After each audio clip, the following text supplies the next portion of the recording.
Estamos de volta, amigos. Estamos de volta e conversando com a Luciana Capobianco, que dedica a sua vida profissional, a sua vida pessoal, como ela acabou de dizer, não tem sábado, domingo, feriado, horário, não tem porcaria nenhuma que a impeça de abrigar, de recolocar, de dignificar outra vez um ser humano que tenha fugido de um país que estava prometendo a morte para ele, para poder preservar a sua existência, né? Que é o único bem que, em última análise, cada um de nós carrega, vindo para um país que o recebeu, que é o Brasil. Aliás, por falar em receber, como é que vocês lidam com aquela coisa que também é uma coisa meio bárbara, daqueles iranianos refugiados que chegam em aeroportos brasileiros e são colocados num saguão como se aquilo fosse um campo de concentração e ali eles, quer dizer, claro, eles não são torturados, eles não são açoitados, mas eles não ficam exatamente em boas condições, em condições humanas, né? Nem de hospedagem e nem de vida. Como é que vocês lidam com isso? Eu sei que se houvesse mais gente como você e empresas como a sua, como essa fundação sua, as coisas seriam diferentes. Mas como é que é isso? Na verdade, a questão, né, dos afegãos que chegam do Irã ou do Paquistão, que é da onde eles chegam, eles acabaram ficando, muitas pessoas acampadas no aeroporto de Guarulhos. Sim. E rapidamente as organizações internacionais, como o Acnur, que é a Agência para Refugiados da ONU, né, eles tomaram providências junto às políticas públicas para que as pessoas começassem a sair de lá para onde? Para um abrigo. Sim. Elas têm que ser abrigadas, elas têm que ser acolhidas. Mas, com certeza, assim, né, esse mecanismo demorou muito, é um mecanismo que ainda é insuficiente. Volta e meia, a gente fica sabendo que tem 10, 20, 30 pessoas que chegaram e que precisam ir para um destino. O que o Estou Refugiado fez, que é uma coisa que eu amo, há 2 anos atrás, a gente participou da segunda leva de grupos afegãos que chegaram no Brasil. A gente trouxe 6 jovens fotógrafos, sendo elas 4 meninas. O que eu acabei fazendo? Eu acabei montando 2 abrigos nossos. Então, a gente mantém 2 abrigos aqui em São Paulo, um na região central, na Bela Vista, outro em Santa Cecília, onde a gente abriga 40 pessoas. E eu não chamo aquilo de abrigo, eu chamo de co-living, que é um espaço onde elas existem, elas podem ser felizes, a gente acolhe e a gente faz conexões com empresas e com projetos para tirá-las de casa, para ocupar a mente. Imagina, claro, uma pessoa que chega do Afeganistão, ela fala persa, se ela não fala inglês, e mesmo falando inglês, a dificuldade para aprender o português é longa, né? É uma língua distante. São 2 anos, pelo menos, para começar a se inteirar e falar bem. Então, ela precisaria esperar 2 anos para trabalhar. O que a gente tem feito para tentar quebrar isso, esse paradigma, agora é procurar empresas que ofereçam vagas de trabalho para as pessoas do Afeganistão que falam inglês. Então, pessoas que estão chegando maravilhosas, assim, com um background profissional inacreditável. Assim. A gente tem pessoas de programação, médicos, a gente tem advogados, a gente tem pessoas que são inacreditáveis, que estejam morando ou que já estiveram na situação do aeroporto, como você mesmo falou. Exatamente. Né? Aquilo me parece, sabe, aquela coisa do depósito humano, né? Você pega, sei lá, quantas pessoas e coloca ali. Agora, isso, eu colocando naquela quantia inicial que você me falou de refugiados, de 100 milhões de refugiados, isso se contando os refugiados do mundo todo, isso dá quase 100 milhões, para vocês terem uma ideia, é um pouco menos da metade da população do Brasil. Não é menos do que isso. É um pouco menos do que se você somar todos os seres humanos que existem no Brasil. É um pouco menos da metade. São refugiados que buscam o direito de viver, respirar, tá? Conviver, produzir, fazer a terra em que eles aportam e que os recebe, melhor. Né? Com a sua sabedoria, com os seus dotes. Nesse universo que está no Brasil, nesse que você conhece bem, que você todos os dias batalha madrugada adentro para recolocar essa gente num mundo melhor. Você tem a ideia do número de crianças, do percentual de crianças? Tenho. A gente tem cerca de metade, né, das pessoas que são refugiadas no mundo são mulheres, cerca de 30% são crianças, é um número bastante grande. 30%? E a gente tem aqui no Brasil uma migração de cerca de 500 mil pessoas refugiadas, sendo que mais de 300 mil, cerca de 300 mil, são venezuelanos. É a primeira vez que o Brasil teve uma situação de migração fronteiriça Sim. da Venezuela para o Brasil. Atualmente a gente tem de 400 ainda a 500 pessoas que atravessam a fronteira em Pacaramã a pé por dia. Elas chegam no Brasil.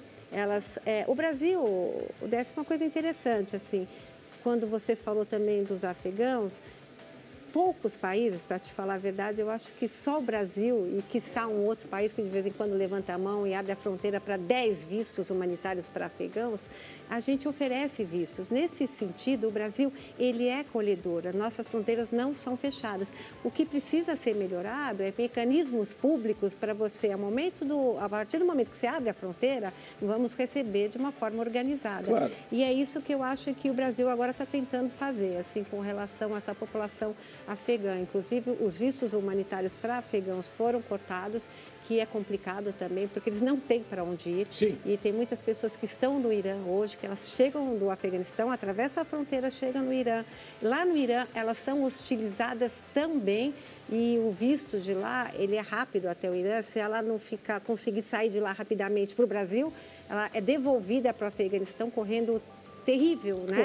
Claro. Risco de vida. São fugitivos. São fugitivos. E o Talibã não gosta nada disso. Claro. E não são nada amistosos. Sim. São quase selvagens. Então, é uma situação bastante complicada. Mas eu não sei, eu sempre acho que eu continuo com aquela esperança de fazer todo dia um pouquinho, que eu acho que dá para a gente fazer melhor. E no caso da Venezuela, a gente tem a questão da Operação Acolhida no Brasil, lá no norte, que faz o quê? Semanalmente a gente tem aviões da Força Aérea que perguntam daquelas pessoas para onde elas gostariam de ir, se elas têm algum familiar, se elas têm já alguma oferta de trabalho, e a partir daí elas têm um programa de interiorização que é sempre chancelado pelo governo federal, independente de qual, né, pelo Exército, e elas são distribuídas. É um projeto muito bacana, assim, que dá certo, porque não dá para você ter assim, um grupo, né, de milhares de pessoas. Claro. Em Boa Vista. A Sim. cidade não comporta. Claro. E a gente tem trabalho para essas pessoas, né? O que precisa mudar é um pouco o olhar, porque a gente tem muita oferta de trabalho assim. Eu tenho um sítio, isso acontece muito. Eu posso dar água e comida e casa, a pessoa vai aí, mas não preciso pagar. Oi? Espera aí. Não é nada disso, não temos pessoas para você. Nós queremos dignidade, né, antes de qualquer coisa. Nós queremos dignificar essas pessoas como seres humanos. Eu estou dizendo nós, estou me incluindo. Por favor, vou adorar. Mas, Pomba, pelo amor de Deus, isso, essa mentalidade ou excessivamente nacionalista, a gente sabe ao que leva, né? Por 2 vezes ela já quase acabou com o mundo, né? Na terceira deve acabar, se ela continuar vigorando, né? Esse excessivo nacionalismo. Na terceira, deve acabar com o mundo. Aí a gente não vai ter mais com o que se preocupar, porque a gente já não vai estar aqui. Agora, se a gente pensa bem, poxa, é a única coisa que o ser humano traz com ele. É o direito à vida. É aquilo que um ser maior, né, creia você nele ou não, que um ser maior nos dá. É a única coisa que ele pede que você mantenha. É a única coisa. Que você lute para manter um negócio que ele te deu. Vida e ainda tem um bônus. Ele te deu cérebro para pensar. Não é para rechear o crânio. É para pensar, é para ser usado.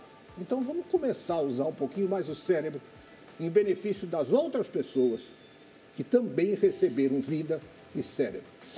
Deixa eu te perguntar uma coisa. Você, obviamente, eu acho que aceita o voluntariado dentro do seu empreendimento, ou não? Sim, aceitamos voluntários, né? A gente tem um e-mail onde as pessoas mandam mensagem, né? Um form, né? Para serem voluntárias. A gente aceita a doação também, porque essa questão de ser hoje um .org, e eu vim de .com de uma empresa, Sim. Quando eu cheguei, eu falei, ai meu Deus, e agora? Pira a cabeça.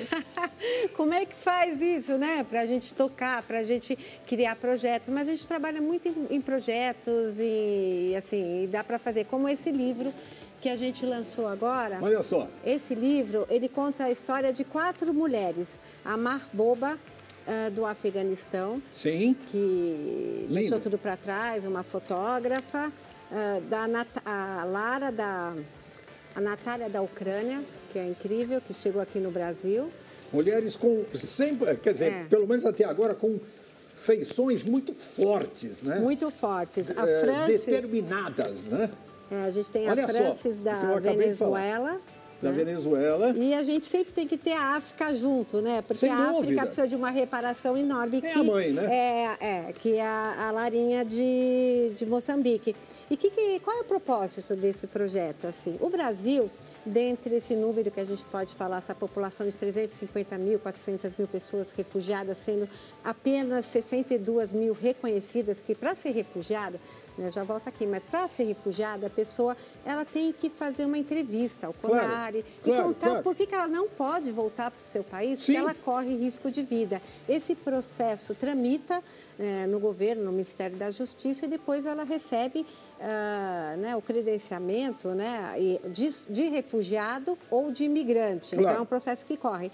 Então, a gente resolveu, porque tem um dado interessante, o Brasil ele tem cerca de 120 nacionalidades de refugiados. Que coisa. Então, apesar de a gente não ter um número, a gente poderia ter, né, tão grande de pessoas aqui acolhidas, a gente tem uma diversidade muito grande. Muito grande. Então, com esse projeto, eu quero contar a história de todas essas nacionalidades que aqui no Brasil bateram na porta e são refugiadas. E a gente começou com mulheres e a gente vai continuar com mulheres.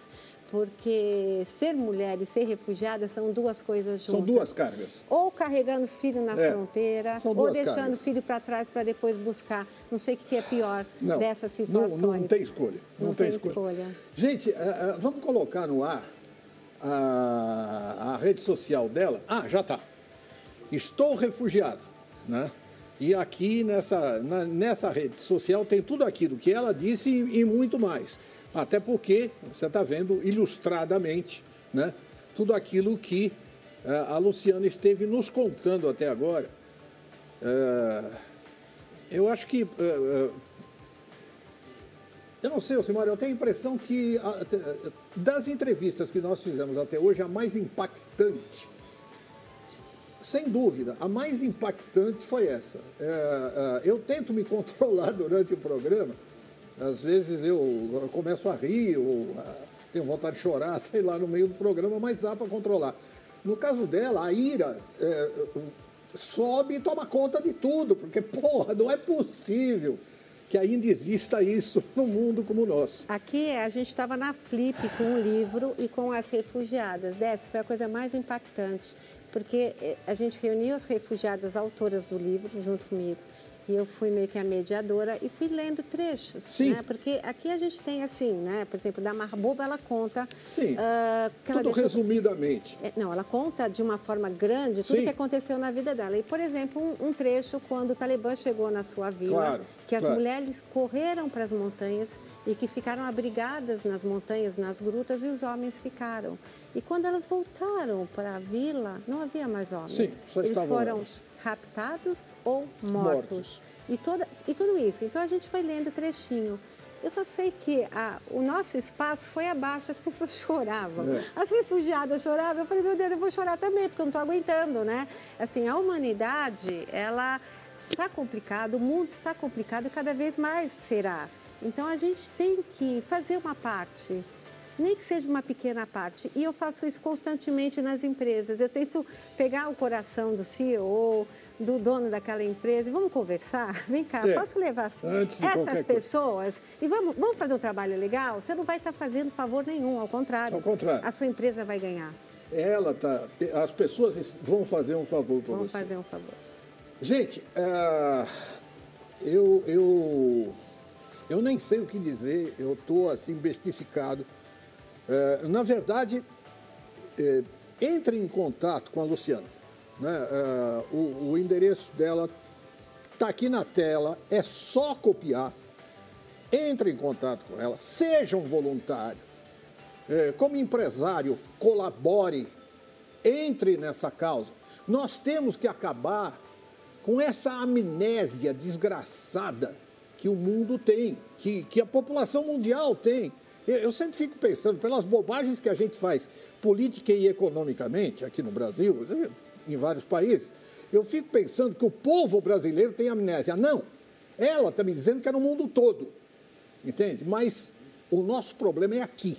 Então vamos afastar essa amnésia dos nossos antepassados que foram refugiados de guerra. O seu avô, o meu avô, o avô dela e de todos nós vieram fugindo com medo de guerra, com medo de fome, com medo de serem mortos sem mais aquela. Vamos fazer alguma coisa para mostrar que a gente aprendeu ou nós vamos continuar sendo esses burros expostos todos os dias? Por quanto tempo mais? Luciana, desculpe, acho que eu engoli uma agulha de vitrola. Hoje eu estou falando demais. Na verdade, quem tinha que falar era você. Mas é que não dá para segurar. Obrigado, muitíssimo obrigado por essa lição de vida que você trouxe para todos nós, por esse rumo que você trouxe para que as pessoas possam optar por ele, entrar em contato com você e através disso, melhorar um pouco a vida de quem não merece ser infeliz, nem merece ser castigado por ter fugido da morte, e da fome, e da miséria, e... Gente, eu estou indo embora. Outro dia, esse livro é para você, 10. Obrigado. Eu fiz uma dedicatória para sua esposa, maravilha. Que eu acho que ela vai gostar. Maravilha, né? Não, mas sem dúvida, eu vou ler várias vezes isso daqui. E ontem, conversando com a Marboba, a gente fez uma call, perguntei para ela, está no Canadá, né? Ela acabou indo para a rota, entrar ilegal nos Estados Unidos e foi para o Canadá. E eu perguntei, você está bem, você está feliz? Ela falou, Luciana, um refugiado nunca vai ser feliz se ele não puder voltar para sua casa, né? Visitar a sua família.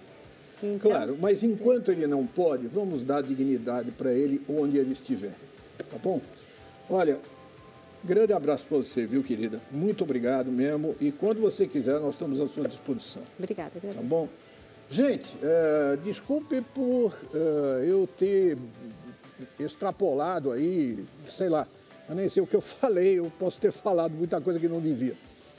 Grande abraço para vocês, uma beijoca.